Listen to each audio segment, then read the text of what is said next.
Hello and welcome to Waxes 101. I dressed up just for you. I'm in my painting clothes. Yeah, it's ridiculous. I mean, really, come on, you know. But I'm not going to go buy new clothes just to paint in and get them all dirty. So I think I'm going to wear these till they just totally fall to pieces. Anyway, okay. I'm going to go over some waxes. I have a lot of different types of waxes here to share with you. So they're all open and it's kind of stinky in here. Wax is an oil-based product, so it does have that, stinky oil-based kind of odor to it. So if you're really sensitive to that, just wear a respirator mask when you're working with when you're working with waxes. Then you won't smell it, won't be a problem, won't give you a headache, or work in a really well-ventilated area, either outside or next to a window. Okay, so for waxes, there are some different types of waxes. There's kind of a paste wax, which is the Minwax paste wax. It's kind of more of a cake, and it has more of a paste-like consistency. It's very thick. It's the kind of thing that you would apply with a cloth. I think you could brush it on. It would be a little bit harder to put on. This is what I started using initially, and it's probably what a lot of you have used because it's readily available in hardware stores. But the downside to this, although I love it, I love the finish, the downside to this is when you're working with a piece that has some carved detail or turned legs or something, this gets all clumped inside and it's hard to get out with a rag. It's a little bit harder to work with, in my opinion. I think this is fine. This is probably the cheapest and easiest option. It's fine for furniture that has a lot of smooth, flat sides. Then this is good. And I think it's about $8 or $9 at you can get it at Lowe's or Home Depot or most painting stores. So that's the Minwax, and it's just a clear wax. Johnson's paste wax, you can also get it at most hardware stores. It's basically the same thing. I think it's a little bit creamier than the Minwax, but they're really both about the same thing. So I'm kind of moving away from those and moving towards these waxes here. This is the one that's sold with the Annie Sloan's chalk paint. It's Hennett's wax, and this wax is it's much creamier. This is a brand new can, but it's much creamier than the paste wax, and so you can apply it with a brush, which makes it a lot easier to work with, especially if you're working on a piece that has turned legs, has carved details. The wax will get in there, and then you can brush away the excess so you don't end up with these big clumps of wax that you have to deal with later. And you can apply a nice thin coat as well. So this is the Hennett's wax. That's the one that's sold with the Annie Sloan chalk paint. And then one that I feel is really comparable, I learned about this from my friend Barb Blair of Knack. It's called Fides and Sons. I bought mine just off of eBay, off of a dealer on eBay, and it comes in light and dark as well, like different color brown waxes as well.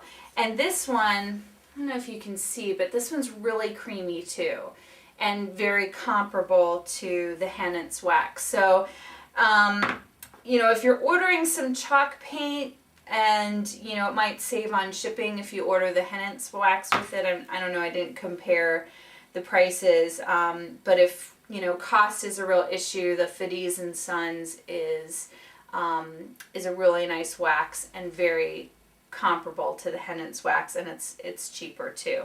Although all of these, they charge a lot for shipping, like insane amounts for shipping. So you do have to keep that in mind. It does go a long way though, and one can will last you. I've been using this one for a while, so it's almost out, but I've done, oh my goodness, probably about 8 pieces of furniture. And the first one I applied, the first one were my corner cupboards, and I used a rag. So I had a lot of wasted wax. When I started using a brush, you waste a lot less wax when you use a brush. Okay, and now to dark waxes. This is Minwax Dark Wax. And although it does say it's paste wax, it's definitely has a creamier consistency. Although it's got kind of a strange consistency. It has like almost, it reminds me kind of styrofoam, like it has these little balls in it. They do rub out, but it's just kind of weird. It's kind of a weird consistency, but it is pretty loose, so it is workable. And I bought this on Sears.com, I think, and it's about $9 a can, but then they charge more than that for shipping. So it ends up being about a $20 can of wax. So that's pretty pricey, and I have not been able to find this in stores, but this is the Minwax Dark Wax. And I do still use that one. I like the consistency of it and the workability of it. The Henance wax comes in different colors. This is the rustic brown. Now, this wax, even though the clear one is really creamy, the dark wax is a little bit thicker. So when you're using it, you either want to mix some with a little bit of mineral spirits to kind of loosen it up a bit so it's not so difficult to work with, or mix it with some of the clear wax. Just kind of gives you a little bit more control. If you use this straight out of the can, a lot of it can kind of be a little heavy, and wax dries quickly, and if you start working it too much, it starts to kind of pill and roll a little bit. So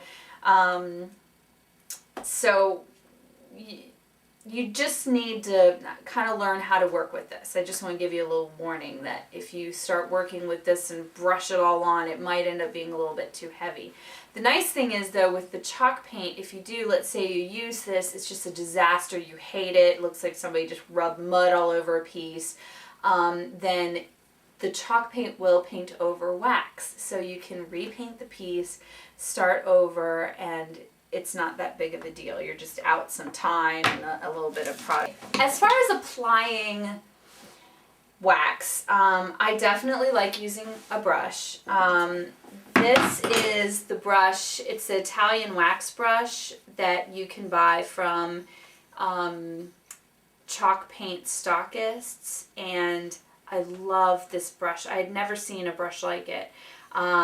Virginia had them made by a brush maker specifically for applying wax. So it's kind of almost like an oversized stencil brush, but the bristles are natural and they're really soft, and it's really great for getting in into all the grooves and stuff of a piece. So I really love it, but these are pricey brushes. So if you paint a lot of furniture, you're going to do a lot of waxing, it's definitely worth it. It's a good tool to have. Plus, I just like brushes. I don't know. I just buy brushes because they look cool.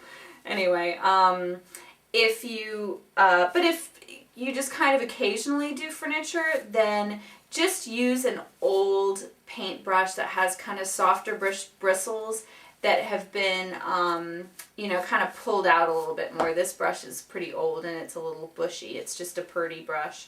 So you can just use an inexpensive brush and that'll do the trick too. You just want a brush that you can really push down into areas. So you don't want to use a really nice brand new brush that you're trying to, keep really fine and together and stuff. So just use one that's old that you don't mind smushing around.